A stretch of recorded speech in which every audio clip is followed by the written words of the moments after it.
Notre texte d'aujourd'hui, dans l'Apocalypse, c'est le dernier dimanche de notre série de prédications sur l'Apocalypse avant de passer à une autre série dimanche prochain. Notre texte d'aujourd'hui est l'un des plus saisissants et peut-être des plus effrayants de l'Apocalypse. Il parle de faucilles, de vendanges, de pressoirs de la colère de Dieu et de sang qui s'étend sur 1600 stades jusqu'à hauteur des morts des chevaux. Mais en réalité, malgré les thématiques abordées, malgré l'apparence de ce texte, je crois, comme pour tous les autres textes de l'Apocalypse d'ailleurs, que celui-ci n'a pas vocation à nous faire peur. Il nous parle au contraire d'espérance.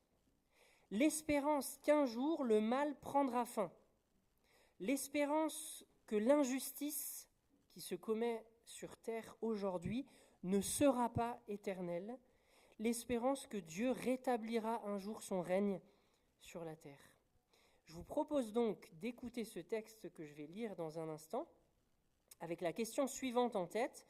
Qu'est-ce que ça change pour nous aujourd'hui ? Qu'est-ce que ça change pour notre vie présente, pour notre manière de vivre maintenant dans ce monde, de savoir qu'un jour, Dieu mettra un terme définitif au mal ? Qu'est-ce que ça change pour notre vie présente d'avoir cette espérance ferme, certaine, de la fin du mal, de l'injustice et de l'espérance du rétablissement du règne de Dieu sur la terre. Et je lis Apocalypse 14, du verset 14 jusqu'à 15, 4.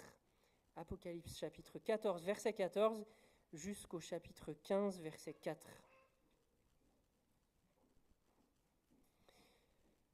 Alors je vis une nuée blanche sur laquelle siégeait quelqu'un qui ressemblait à un fils d'homme. Il avait sur la tête une couronne d'or et tenait à la main une faucille bien tranchante. Puis un autre ange sortit du temple, criant d'une voix forte à celui qui siégeait sur la nuée.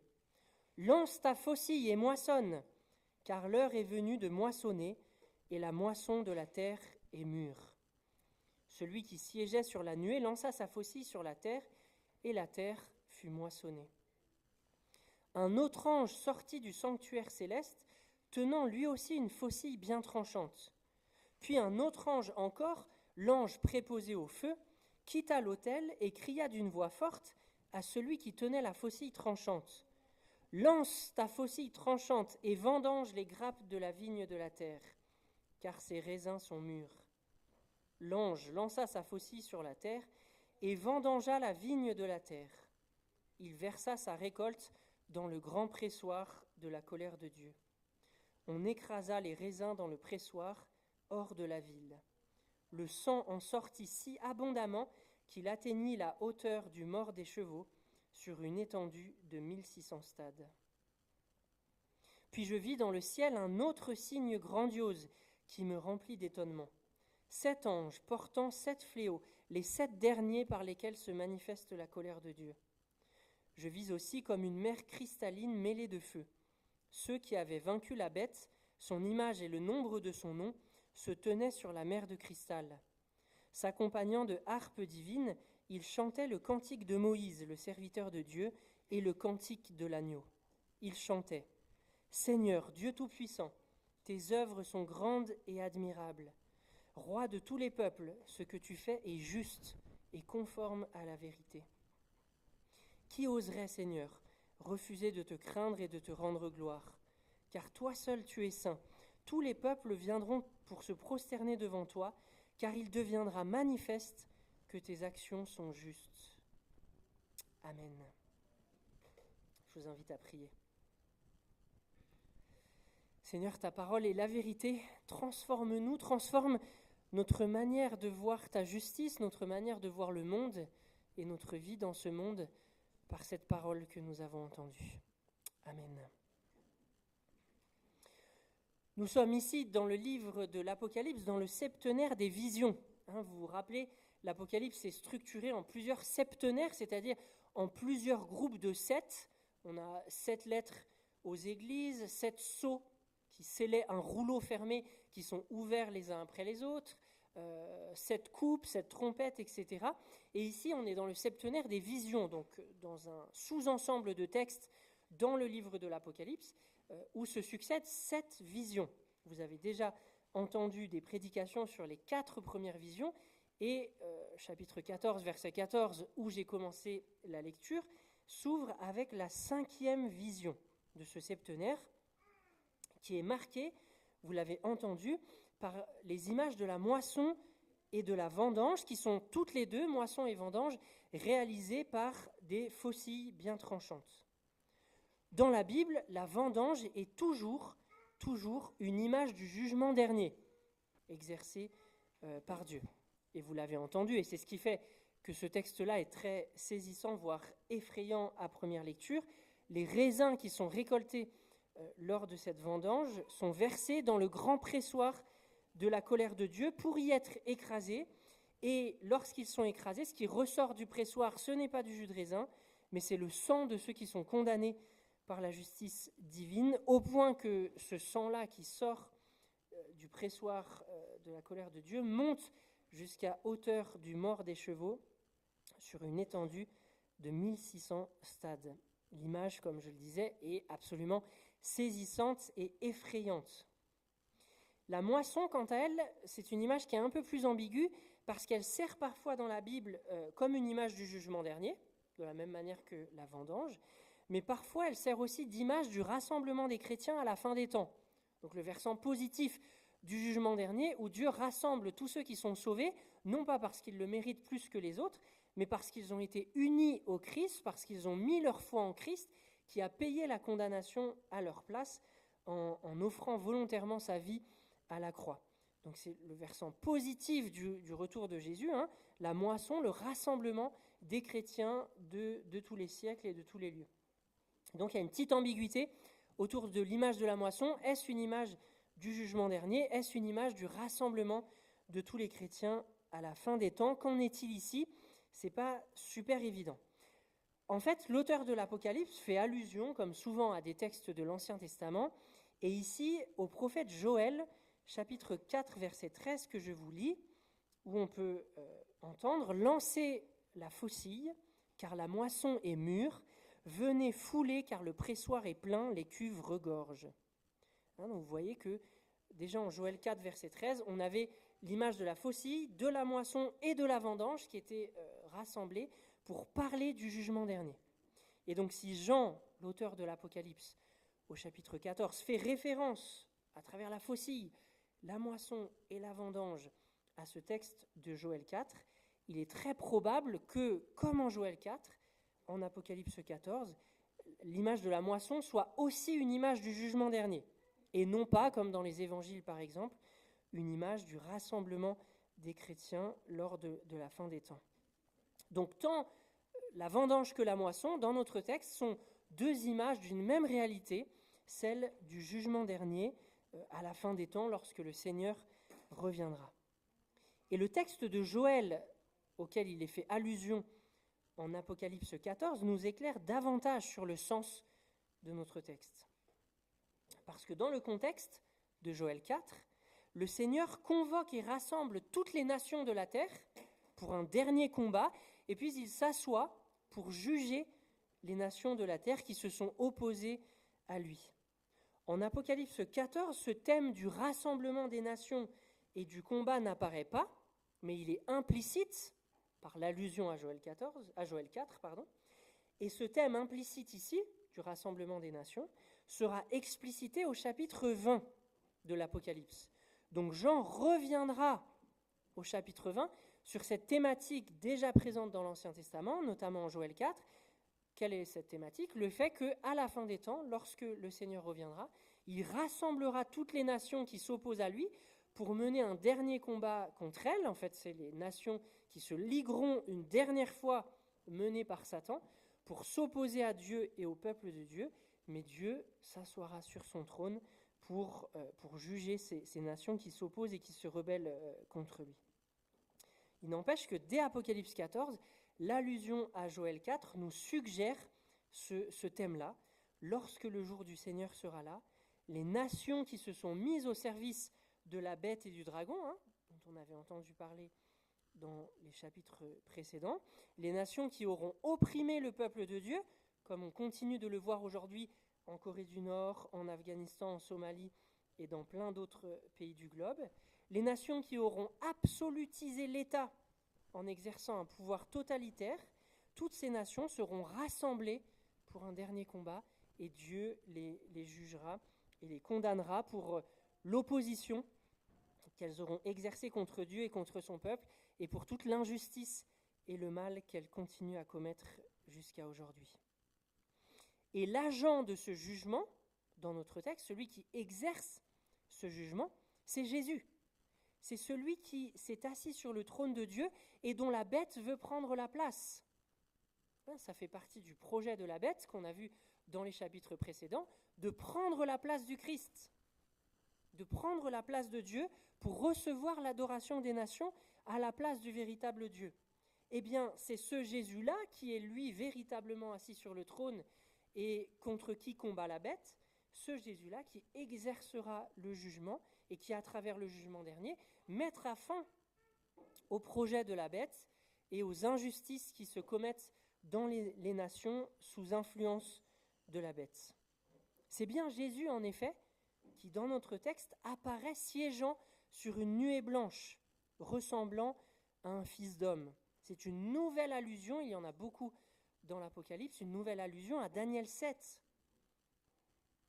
prophète de l'Ancien Testament, Daniel, où après les 4 bêtes qui représentent 4 empires, après ces 4 empires, apparaît en Daniel 7 quelqu'un ressemblant à un fils d'homme qui s'approche de Dieu sur les nuées du ciel et qui reçoit de lui, donc de la part de Dieu, la domination et la royauté sur les nations.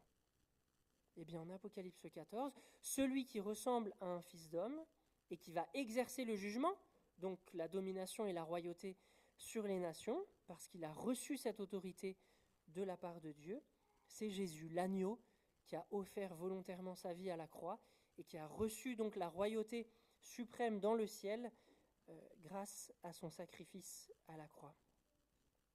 On nous dit par ailleurs dans ce texte que les raisins récoltés lors de cette fameuse vendange seront écrasés dans le pressoir, sans nous dire qui écrasera ces raisins, qui va fouler du pied ces raisins dans le grand pressoir de la colère de Dieu. Eh bien, la précision arrivera plus tard dans le livre de l'Apocalypse, au chapitre 19.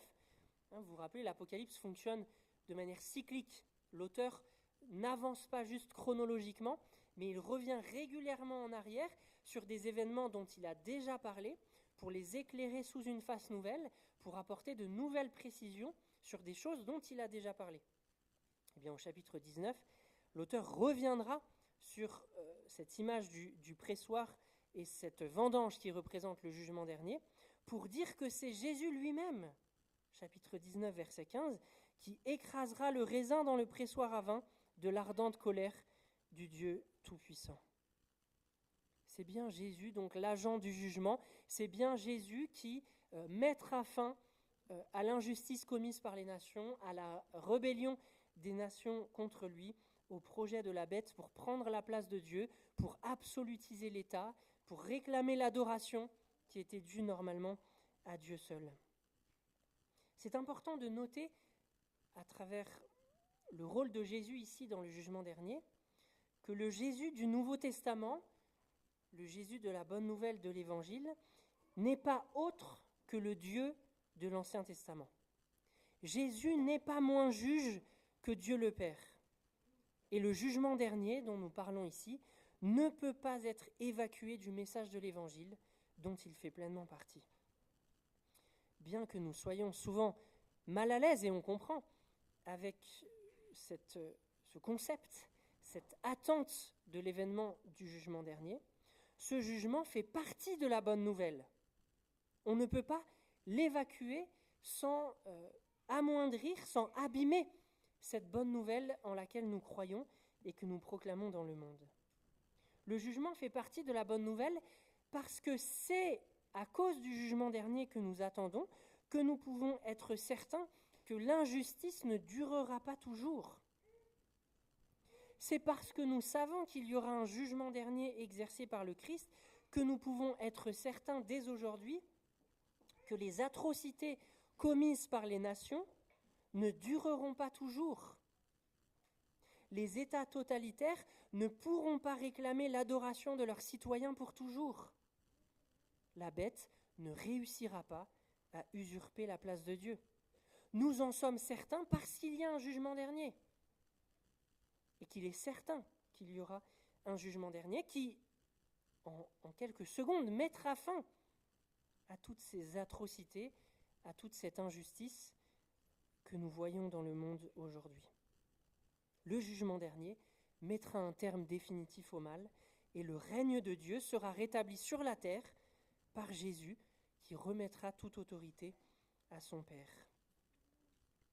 Et l'ange, un des anges de ce texte, précise que tout cela arrivera, quand ça et comment, lorsque l'heure sera venue. Tout simplement. Lorsque l'heure sera venue, tout s'arrêtera, l'injustice prendra fin, le mal prendra fin, le jugement s'ouvrira et Dieu rétablira son règne, tout simplement lorsque l'heure sera venue. Ce thème de la venue de l'heure dans notre texte est assez impressionnant, je trouve. Parce que lorsqu'on prend conscience de l'ampleur du mal dans le monde, lorsqu'on prend conscience du pouvoir des nations qui exercent ce mal et de notre impuissance face à ces nations et leur pouvoir, lorsqu'on prend conscience de l'ampleur des atrocités qui se commettent aujourd'hui dans notre monde, on s'imagine que la fin de l'injustice et de la propagation du mal, la fin du règne illusoire de la bête, devrait survenir après un combat acharné, dont l'issue serait incertaine tant que ce combat ne serait pas achevé. Mais pas du tout. Pas du tout, ce n'est pas comme ça que les choses se déroulent, ce n'est pas comme ça que les choses nous sont données à voir ici. Tout s'achève non pas parce qu'un combat acharné prend fin et que Jésus arrive à vaincre la bête et les nations après un combat acharné, non, tout s'achève parce que l'heure est venue. Il y a une sorte de simplicité et même de facilité dans cette instauration du règne de Dieu. Et je trouve que ça a un effet à la fois très rassurant et en même temps très intriguant. Très rassurant parce que ça nous rappelle une nouvelle fois la souveraineté de Dieu sur le monde et même sa souveraineté sur la puissance démoniaque du dragon. Dragon qui agit à travers les empires et les états totalitaires de l'histoire de l'humanité. Dieu est souverain et il suffit que l'heure soit venue pour que Dieu mette un terme à tout ça. Et en même temps, c'est très intriguant parce que cela conduit à nous demander pourquoi Dieu ne met pas fin au mal aujourd'hui, si c'est si simple, ou même pourquoi est-ce qu'il ne l'a pas fait hier, sans lever tout le mystère autour de cette question. Il était déjà dit aux âmes sous l'autel de Dieu au chapitre 6 de l'Apocalypse, et qui demandait jusque à quand, qui posait précisément cette question. Dieu, pourquoi ne mets-tu pas fin au mal aujourd'hui ? Pourquoi ne l'as-tu même pas fait hier ? Il était dit à ces âmes qui font cette prière de patienter encore un peu de temps jusqu'à ce que soit au complet le nombre de leurs compagnons de service. Dieu suspend son jugement jusqu'à ce que son peuple soit complet. Pour reprendre une parabole que Jésus emploie dans l'Évangile, Dieu arrachera les mauvaises herbes du champ du monde lorsque tout le bon grain sera arrivé à maturité, de peur, en agissant trop tôt, d'arracher du blé avec les mauvaises herbes. Comme pour ces âmes sous l'autel d'Apocalypse 6 qui aspirent à la justice de Dieu, c'est pour nous aussi la prière qui nous est donnée pour habiter cette attente du jugement et de la restauration du règne de Dieu. Nous pouvons vivre cette attente parfois douloureuse du rétablissement du règne de Dieu dans la prière. Dans la prière que nous a laissée Jésus, par exemple, il nous apprend à prier « Que ton règne vienne, que ta volonté soit faite sur la terre comme au ciel ». Nous sommes invités dans ce temps d'attente de restauration du règne de Dieu sur la terre à prier pour le monde, Nous n'attendons pas une fuite du monde. Nous attendons que Dieu rétablisse son règne sur la terre, que Dieu mette fin au mal qui se commet ici-bas. Et dans cette attente, nous sommes invités à prier pour ce monde. Et si nous sommes invités à prier pour le monde, nous sommes invités à être attentifs aujourd'hui à tous les lieux où le règne de Dieu n'est pas encore là. Nous sommes invités à être attentifs à l'injustice pour prier le Seigneur que son règne vienne précisément dans ces lieux où l'injustice continue de se commettre. Dans mon travail, dans ma fac, dans ma ville, dans mon pays, à l'étranger, quelles situations sont contraires au règne de Dieu et pour lesquelles je peux prier que son règne vienne. L'attente du jugement dernier, dont nous parle ce texte que nous avons lu, ne devrait pas nourrir une fuite du monde dans laquelle les chrétiens tombent, à mon avis, trop facilement et trop souvent, mais elle devrait nourrir au contraire une espérance pour le monde. Une espérance et un regard attentif aujourd'hui, un regard compatissant et un regard priant face aux injustices que nous constatons dans ce monde. Et nous prions d'ailleurs que ton règne vienne, non pas comme si nous étions nous-mêmes innocents de tout mal, mais nous prions confiants qu'unis à Jésus, qui a offert sa vie sur la croix pour nous, nous sommes déclarés justes par Dieu, et par son esprit, nous nous efforçons de vivre d'une manière conforme à cette justice qui nous est offerte, alors que nous ne la méritions pas. Nous sommes déclarés justes de manière extérieure parce que le Christ a payé la condamnation à notre place. La condamnation que nous méritions a été payée par quelqu'un d'autre, par la personne même de Dieu, qui est devenu un homme précisément pour ça, pour pouvoir offrir sa vie à la croix à notre place. Et lorsque nous prions que ton règne vienne, c'est comme des gens qui ont été déclarés justes, non pas par leur propre mérite, mais comme des gens qui ont été déclarés justes par grâce, gratuitement, à cause de l'œuvre de Jésus. Comme des gens qui, par l'Esprit qui habite en eux, s'efforcent maintenant de vivre d'une manière qui soit conforme à cette justice qu'ils ont déjà reçue. Que ton règne vienne. Que ton règne vienne dans ma vie, si souvent marquée par un désir de contrôle et par un manque de confiance en toi. Que ton règne vienne en France, où le Sénat s'apprête à examiner la loi sur l'aide à mourir qui a été votée à l'Assemblée nationale en mai dernier. Que ton règne vienne en Ukraine. Que ton règne vienne à Gaza, où la famine sévit. Que ton règne vienne en Israël, où des familles attendent la libération des otages qui sont encore retenus par le Hamas, etc., etc.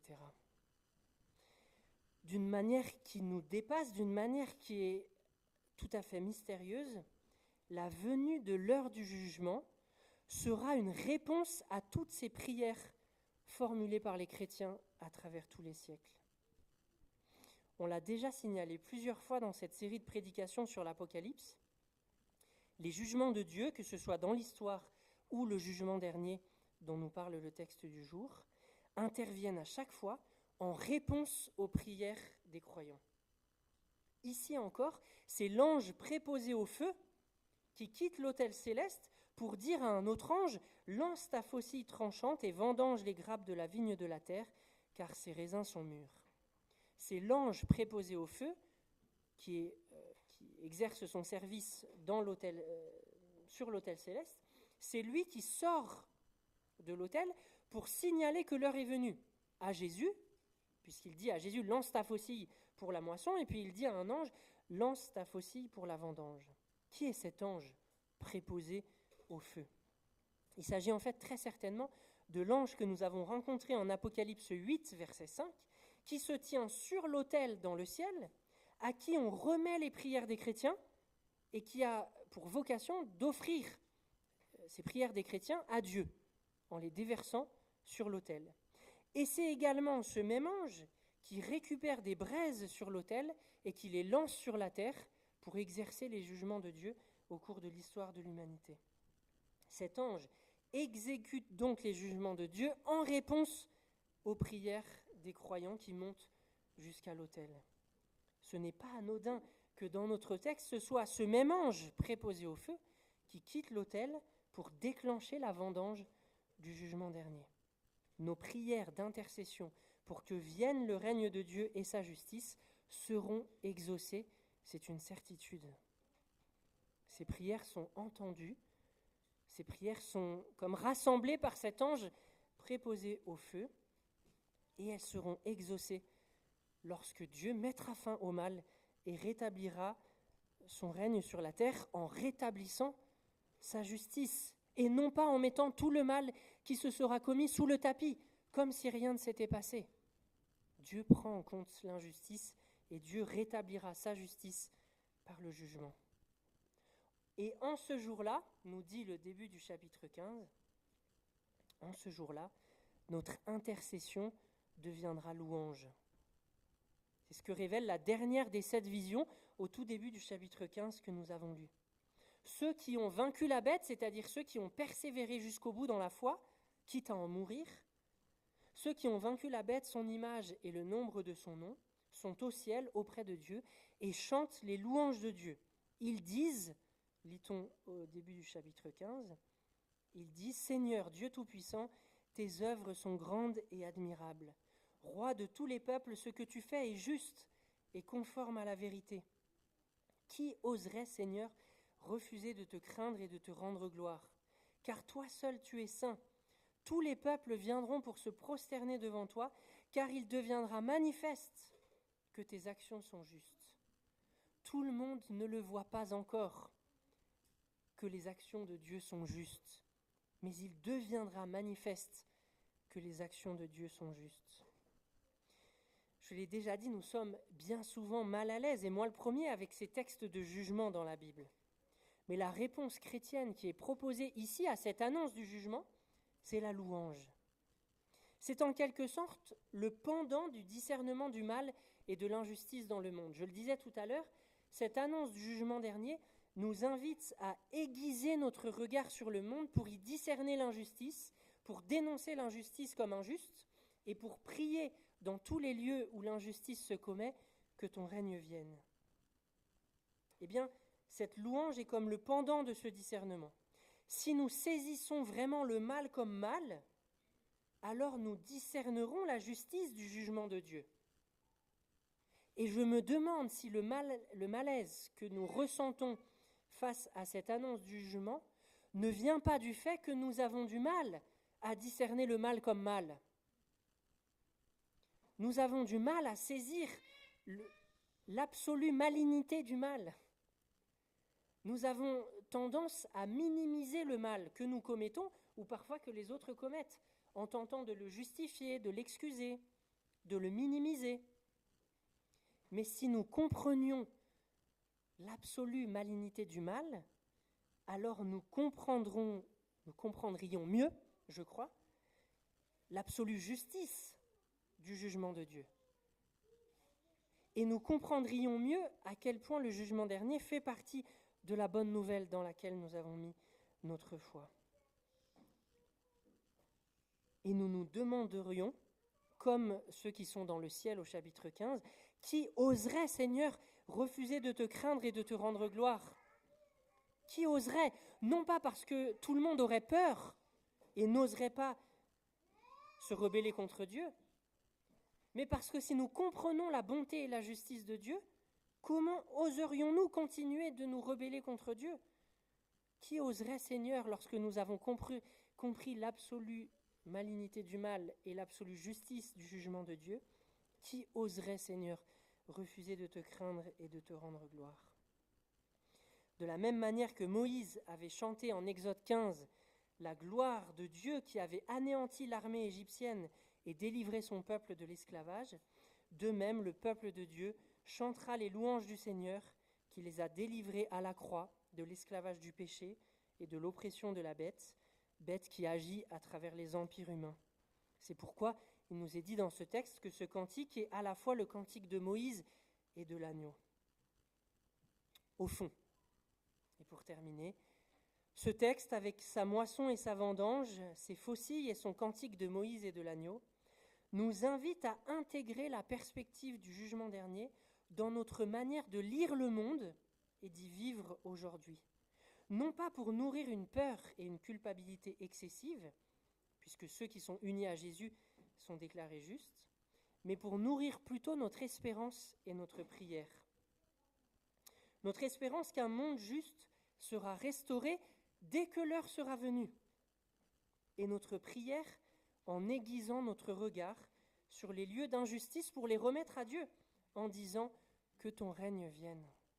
Prier ainsi, c'est se confier avec confiance en ce Dieu qui renouvellera le monde, sachant que ce n'est pas moi, ni même l'Église dans son ensemble, qui rétablira son règne. Mais prier ainsi, ce n'est pas rester passif pour autant. Prier que son règne vienne, c'est me demander comment, par ma manière de vivre, par ma manière de travailler, par ma manière d'être en relation, par ma manière de gérer mon argent et mes biens, comment est-ce que je peux aujourd'hui être ajusté à la volonté et à la justice de Dieu pour en être dès aujourd'hui le signe dans le monde. Amen. Je vous invite à prier.